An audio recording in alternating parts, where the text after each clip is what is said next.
नमस्कार दोस्तों, आप लोगों का स्वागत है हमारे यूट्यूब चैनल मनी वर्क्स में। और उससे पहले मैं वीडियो शुरू करने से पहले मैं आप लोगों को बता देना चाहता हूँ कि आप हमारे चैनल को सब्सक्राइब करें, लाइक करें और कमेंट करें, ज़्यादा से ज़्यादा अपने दोस्तों के साथ शेयर करें। मैं ये कुछ दिन से नोटिस कर रहा हूँ कि आप लोग आते हो, वीडियो देखकर चले जाते हो, ना ही नोटिफिकेशन देते हो, अपना नोटिफिकेशन ऑन करते हो और ना ही जो है कि कोई कमेंट देते हो कि वीडियो आपको कैसा लगा, अच्छा लगा या खराब लगा, या फिर ना ही कुछ आप लाइक देते हो।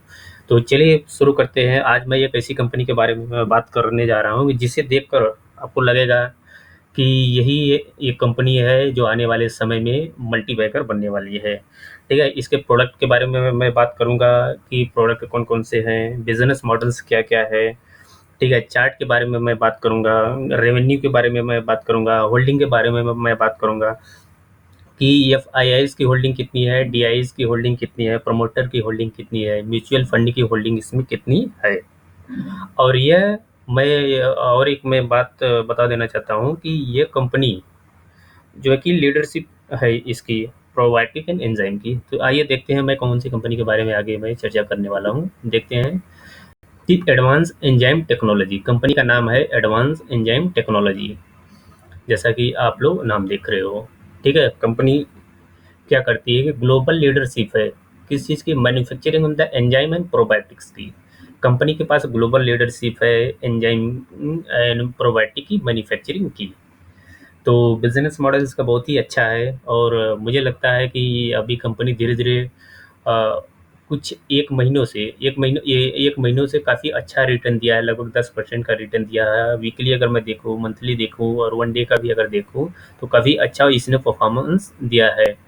तो आइए देखते हैं आगे कि प्रोडक्ट कौन कौन से है कंपनी के पास। प्रोडक्ट जो है कि टोटल 4 प्रोडक्ट है कंपनी के पास। ठीक है, 2 तो न्यूट्रिशन का है और 2 फूड प्रोसेसिंग का है। ठीक है, तो न्यूट्रिशन के बारे में मैं देखता हूँ कि ह्यूमन न्यूट्रिशन। ठीक है, पहला क्या है इनका प्रोडक्ट है ह्यूमन न्यूट्रिशन। दूसरा क्या हो गया कि एनिमल न्यूट्रिशन हो गया। ठीक है, और उसके बाद तीसरा फूड प्रोसेसिंग। फूड प्रोसेसिंग में क्या क्या काम करती है कंपनी की, जैसे कि fruit fruit and vegetable processing करती है, बेकिंग का काम करती है, ब्रीविंग एंड मल्टिंग का काम करती है, स्टार्च एंड ग्रेन प्रोसेसिंग करती है, ईस्ट प्रोसेसिंग करती है, डेयरी एंड चीज़ प्रोसेसिंग करती है। तो ये सब सारी चीज़ें जो भी है ये सब पूरी फूड प्रोसेसिंग के अंदर आ जाती है। ठीक है, आइए देखते हैं कि नॉन फूड प्रोसेसिंग में कौन कौन से सा काम कंपनी करती है। टेक्सटाइल का काम करती है, लेदर का काम करती है, एंड पेपर का, डिटर्जेंट एंड क्लीनिंग एड्स का काम करती है, बायोफिल्स का काम करती है, बायो कैटालिस्टिक का काम करती है। तो ये सब टोटल इसके 4 बिजनेस हो गए।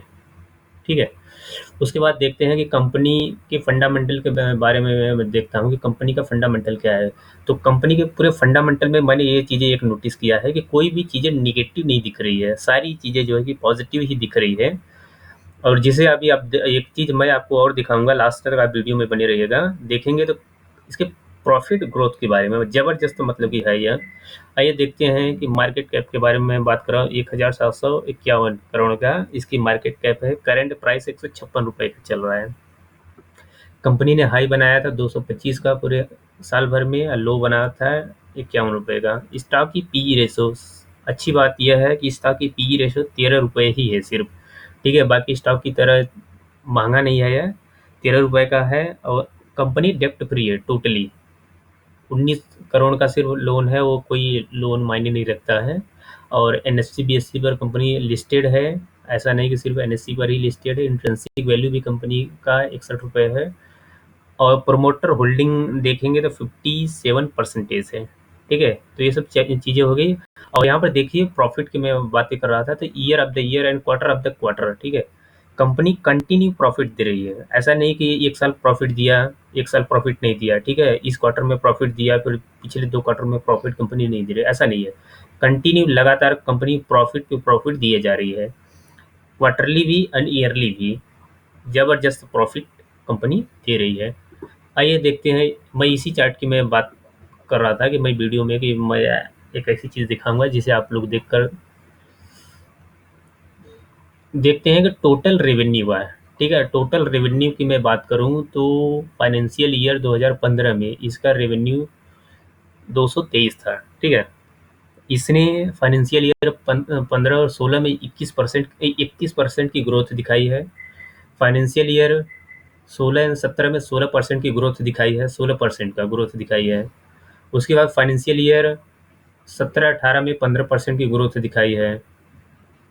फिर फाइनेंशियल ईयर 18 और 19 में 6% की ग्रोथ है दिखाई दिखाई है, ठीक है। टोटल रेवेन्यू की मैं बात कर रहा हूँ इसकी। देखेंगे कोई भी फाइनेंशियल ईयर ऐसा नहीं है जिसमें कंपनी ग्रोथ ना दिखाई हो, कंटिन्यू कंसिस्टेंट देख रहे हो ना, कुछ न कुछ जो है कि ग्रोथ दिखा ही रही है, ठीक है। 31, 16, 15, 16, 6 हुआ है, ठीक है। और ग्रॉस प्रॉफिट की मैं बातें कर रहा हूँ तो फाइनेंशियल ईयर 2015 में 153 था, बट दो फाइनेंशियल ईयर 15-16 में 36% हुआ, 13% हुआ, 18% हुआ एंड 11% हुआ। धीरे धीरे कम जरूर हो रहा है, लेकिन अभी बहुत ही अच्छा चांस है आप लोगों के लिए ये एंट्री करने का, क्योंकि मैं आगे अभी दिखाऊंगा कि क्या रीज़न है। इसमें देखेंगे प्रॉफिट बता दिया, नेट इनकम 51%, 20%। यहाँ पर फाइनेंशियल ईयर 17-18 में कुछ अच्छा नहीं किया था, तो मतलब 1% का ही सिर्फ डी ग्रोथ दिखाया था, बाकी फिर 18-19 में उसने रिकवर अच्छा कर लिया था 23% का, ठीक है। अर्निंग पर शेयर की मैं बात करूँ तो अच्छा है, 51% का दिखाया, 18% की ग्रोथ दिखाया, फिर 23% की ग्रोथ दिखाया। तो इस पूरे चार्ट में अगर मैं दिखाऊं आप लोगों को, तो सिर्फ निगेटिव चीज़ें सिर्फ यहाँ पर ये दिखाई दिया था, सिर्फ फाइनेंशियल ईयर 17-18 में, वो भी 1 और 2% का, ठीक है, नेट इनकम और अर्निंग पर शेयर में, ठीक है। बाकी सारी चीज़ देख रहे हो ग्रीन ग्रीन दिख रही है, जबरदस्त, मतलब कि हरा हरा दिख रहा है और ग्रोथ रेट भी अच्छा है। तो ये पूरे चार्ट में यही दिखाने का मतलब मेरा था। आगे चलते हैं, देखते हैं कि अगर मैं बात करूं इस चार्ट की, तो पूरे मैक्सिमम यहाँ देख रहे हैं ना, मैक्सिमम कि ऑल टाइम हाई इसने कितना बनाया था, 475 रुपये ऑल टाइम हाई बनाया था, वो भी किस समय, अगस्त 2016 में, ठीक है। इसने ऑल टाइम हाई बनाया था, और इसने लो अगर देखेंगे तो 98 बनाया था, ठीक है, ऑल टाइम लो 98 बनाया था। और टोटल देखेंगे इसने जब से कंपनी अभी एनएससी बीएससी पर लिस्टेड हुई है, इसने -33% का डी ग्रोथ दिखाया है, ठीक है। लेकिन अब आगे चलता हूँ, ये तो हो गया कि मैक्सिमम की मैं बात कर रहा हूँ, लेकिन अब कंपनी क्या है कि एक एक दिन, एक हफ्ते और एक महीने में अच्छा रिटर्न दिया है। मुझे ऐसा लग रहा है कि अब कंपनी धीरे धीरे अब आगे बढ़ रही है, पीछे मुड़कर देखने वाली नहीं है, ठीक है। देखते हैं, यह एक दिन का चार्ट है, ठीक है। इसने एक दिन यानी कि यह फ्राइडे की मैं बात कर रहा हूँ, कल की, ठीक है, कि हाई बनाया था 166 रुपीज़ का एंड लो बनाया था 148 का, ठीक है। यानी कि कल इसने सिर्फ 3% का रिटर्न दिया है, कल कल के दिन सिर्फ, ठीक है। कल इसने 3% का रिटर्न दिया है। आगे देखते हैं कि कंपनी ने पिछले एक हफ्ते में कितना रिटर्न दिया है, ठीक है। अगर मैं पिछले एक हफ्ते की मैं बात करूं तो 12% का रिटर्न दिया है, ठीक है, 12% का रिटर्न दिया है। हाई बनाया था 166 रुपये का, लो बनाया था 135 रुपये का पिछले एक हफ्ते में, ठीक है। अब एक दिन मत समझ लेना, जैसे कि मैंने यहाँ बताया, यह एक दिन का चार्ट है, ठीक है। एक दिन का हाई बनाया था 166, लो बनाया था 148, ठीक है, रिटर्न 3% का दिया था। और यह एक हफ्ते का है, हाई बनाया था 166, लो बनाया था 135, ठीक है। रिटर्न इसने 12% का दिया था, 12.5% का, ठीक है। एक महीने की मैं बात करूँ तो 10 यानी 11% का रिटर्न जो है कि दिया है। हाई बनाया था 173 का एंड लो बनाया था 135 का। तो देख रहे हो कि पिछले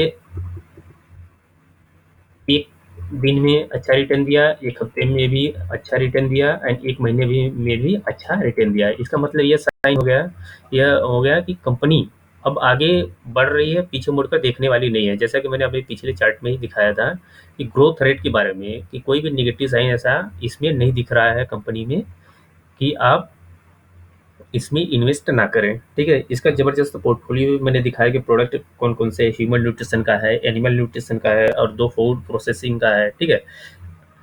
उसमें फूड प्रोसेसिंग में आ गया कि एक फूड प्रोसेसिंग और दूसरा नॉन फूड प्रोसेसिंग में टेक्सटाइल, लेदर हो गया, डिटर्जेंट एंड क्लीनिंग का, मतलब कि नंबर 1 लीडरशिप है manufacturing of the enzyme and probiotic की कंपनी की, ठीक है। अगर मैं होल्डिंग की मैं बात करूँ तो देखेंगे यहाँ पर प्रोमोटर होल्डिंग, ठीक है। पिछले 6 क्वार्टर का, यह पिछले लास्ट 6 क्वार्टर का ये प्रमोटर होल्डिंग है।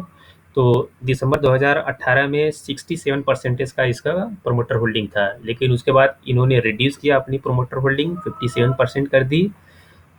फिर 57% ही था, इसमें देखेंगे 1% कम किया है, फिर इसने बढ़ा लिया था सितंबर 2019 में, इसने अपनी फिर प्रमोटर होल्डिंग बढ़ा ली थी कुछ परसेंटेज। इसमें देखें 57.86 वही है, फिर 57.86, मतलब कुछ माइनर परसेंटेज होल्डिंग बढ़ाई है, कुछ खास नहीं है प्रमोटर होल्डिंग। देखेंगे FIIs की मैं बात करूँगी, फॉरेन इंस्टीट्यूशनल होल्डिंग की मैं बात करूँ, दिसंबर 2018 में 4% की होल्डिंग थी, फिर 11%, 11%, 11% है ये। DIIs की मैं बात करूँ तो देखेंगे पिछले लास्ट 6 क्वार्टर की होल्डिंग देखेंगे तो 7.70% की होल्डिंग है, फिर इसने बढ़ाया 8.25% की, 8.10% की, ठीक है। यानी कि लास्ट में देखेंगे यहाँ पर 7.7 की परसेंटेज थी DIIs की, और करंट टाइम में मार्च 2020 की 8.1% की इसकी होल्डिंग है। करंट सिचुएशन देखोगे तो इसकी प्रमोटर होल्डिंग बड़ी पड़ी है डोमेस्टिक, प्रमोटर होल्डिंग नहीं, DIIs की होल्डिंग बड़ी है, प्रमोटर होल्डिंग नहीं है DIIs। म्यूचुअल फंड की होल्डिंग भी अगर आप देखोगे तो यहाँ पर करंट टाइम में 8.7% है, ठीक है, जो कि पिछले लास्ट 6 क्वार्टर में 7.29% था, लेकिन धीरे धीरे करके ये करंट टाइम में अपनी होल्डिंग अच्छी कर रखी है। और अगर आप लोगों को दोस्तों मेरा वीडियो अच्छा लगा हो तो आप इसे सब्सक्राइब करें, लाइक करें, कमेंट करें और अपने दोस्तों के साथ ज़्यादा से ज़्यादा शेयर करें।